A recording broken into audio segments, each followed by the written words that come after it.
Hello ભક્તજનો, કેમ છો? જય શ્રી કૃષ્ણ. મજામાં છો? સુપ્રભાત. દર્શકો, મહાદેવજીની આ શૃંખલા ચાલી રહી છે, તેમાં જ આપણે આગળ વધીશું. આજે આપણે વાત કરીશું મહાદેવજીના ગળામાં શોભી રહ્યો સર્પ વિશે અને મહાદેવજીની ભસ્મ વિશે, મહાદેવજીના રુદ્રાક્ષ વિશે. તેની વાત કરતા પહેલા ગણપતિને પ્રણામ કરીએ. શ્રી ગણેશાય નમઃ, શ્રી સરસ્વત્યે નમઃ, શ્રી માતૃપિતૃ ચરણ કમલેભ્યો નમઃ, શ્રી મહાદેવાય નમો નમઃ. ભક્તો, મહાદેવજીના ગળામાં વાસુકી નાગ હંમેશા હોય છે. વાસુકી નાગ એ મહાદેવજીનો ભક્ત છે. એનો એક અર્થ એવો પણ થાય કે મહાદેવજી સર્પને કોઈ સ્વીકારે નહીં, કારણ કે તે ઝેરી છે, બધા એનાથી ડરતા હોય. પણ મહાદેવજી જે વસ્તુ, જે લોકો દુનિયામાં કોઈ નથી સ્વીકારતું, એ બધાને પોતે સ્વીકારે છે. એટલે વાસુકીની ભક્તિ સ્વીકારી એને ગળામાં રાખ્યો છે. આ વાત તો આપણને ખબર છે. પણ બીજું, સર્પ જે છે એ અહંકાર અને ક્રોધનું પ્રતીક છે. એટલે અહંકાર અને ક્રોધને પણ ભગવાને નિયંત્રણમાં રાખ્યું છે. અને આપણને પણ શીખ આપે છે કે આપણે પણ ક્રોધ અને અહંકારને કંટ્રોલમાં રાખવું પડે, અંકુશમાં રાખવું જોઈએ. વળી નકારાત્મક ગુણો જે છે એને અંકુશમાં રાખવા જોઈએ. એ પણ આપણાને શીખવાનું છે. બીજું, જે સર્પ છે ને, એને કુંડલીની શક્તિની ઉપમા આપવામાં આવી છે. એટલે કે કુંડલીની શક્તિ સાપ જેવી હોય છે, જે આપણા કરોડરજ્જુમાં હોય છે. એમાં 7 ચક્રો હોય છે.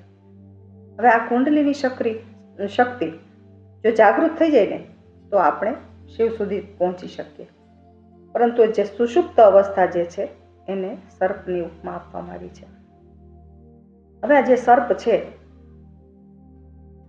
તે નો અર્થ જે છે અને જે આપણને શીખ આપે છે, એ આપણે એ પ્રમાણે ક્રોધને નિયંત્રણમાં રાખવાની કોશિશ કરવા ભગવાનને પ્રાર્થના કરીશું. પછી આવે છે ભસ્મ. મહાદેવજી પોતાના શરીર ઉપર સ્મશાનની ભસ્મ લગાવે છે. એ સ્મશાનની ભસ્મ એનું પ્રતીક છે કે આ આપણું શરીર છે તે નાશવંત છે. એક દિવસ એ ભસ્મ થઈ જવાની છે. એટલે ક્યાંય પણ એટલું આસક્ત નથી થવાનું. દરેક વસ્તુથી અલિપ્ત રહેવા માટેની વાત આ ભસ્મ આપણને કહે છે. એટલે આમ ભસ્મ વૈરાગ્યનું અને મોહના ભંગનું પ્રતીક છે. સમાનતાનું પણ પ્રતીક છે, કારણ કે મહાદેવજી ભસ્મ લગાવ્યા પછી મહાદેવજી માટે બધા સમાન છે, તો આ સમાનતાનું પણ પ્રતીક છે. આપણે વાત કરીએ રુદ્રાક્ષની, એવું કહેવાય છે કે રુદ્રાક્ષ એ માતા પાર્વતીના અશ્રુમાંથી ઉત્પન્ન થયેલ છે. માતાજીનું એક અશ્રુ મંદરાચલ પર્વત પર પડ્યું અને તેમાંથી એક વૃક્ષ થયું. તે વૃક્ષ હતું રુદ્રાક્ષનું.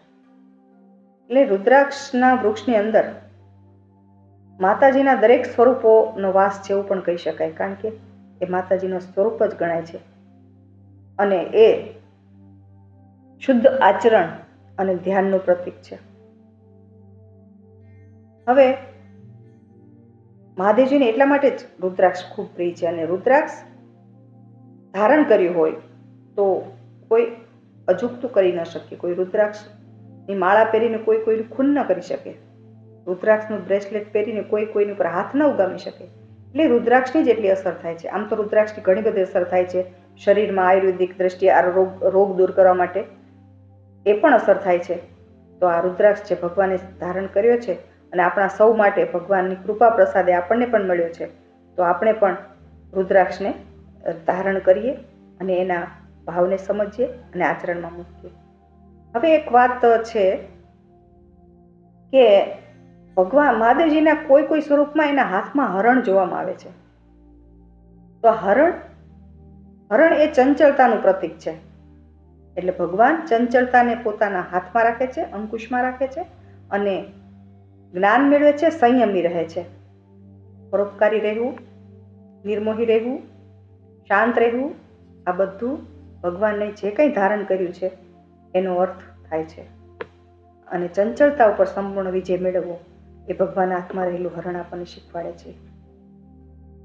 તો ભક્તો, આજની આટલી વાત જાણીને તમને ગમ્યું હશે, અને જો ગમ્યું હોય તો લાઈક અને કોમેન્ટ ચોક્કસ કરજો. મહાદેવની પ્રાર્થના સાથે આજનો વાત આપણે અહીં મહાદેવજીના ચરણોમાં સમર્પિત કરીએ. મંદાકિની સલિલ ચંદન ચર્ચિતાય નંદીશ્વરાય પ્રમથનાથ મહેશ્વરાય મંદાર પુષ્પ બહુ પુષ્પ સુપૂજિતાય તસ્મૈ મકારાય નમઃ શિવાય. ઓમ નમઃ શિવાય, ઓમ નમઃ શિવાય, ઓમ નમઃ શિવાય. ચાલો આવતીકાલે ફરીવાર નવી વાત સાથે મળીશું. ત્યાં સુધી સૌને જય શ્રી કૃષ્ણ.